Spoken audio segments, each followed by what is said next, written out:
વડોદરાના કમાટીબાગનો 110 વર્ષ જૂનો ઐતિહાસિક બ્રિજ છેલ્લા કેટલાક સમયથી બંધ છે, જેના કારણે પ્રાણી સંગ્રહાલયની મુલાકાતે આવતા મુલાકાતીઓ અને અહીં દરરોજ કામ કરતા જે કર્મચારીઓ છે તેઓને ખૂબ જ હાલાકી પડી રહી છે.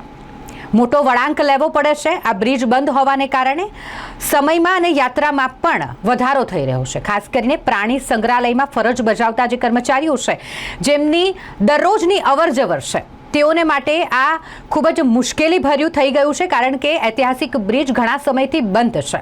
તેને શરૂ કરી દેવામાં આવે તેવી માંગ સાંસ્કૃતિક સમિતિના ચેરમેન અને વોર્ડ નંબર 2ના કોર્પોરેટર વર્ષાબેન વ્યાસ દ્વારા કરવામાં આવી છે અને આ માટે તેમણે મ્યુનિસિપલ કમિશનર દિલીપ રાણા અને સ્થાયી સમિતિના ચેરમેન ડોક્ટર શીતલ મિસ્ત્રીને પત્ર લખીને રજૂઆત કરી છે.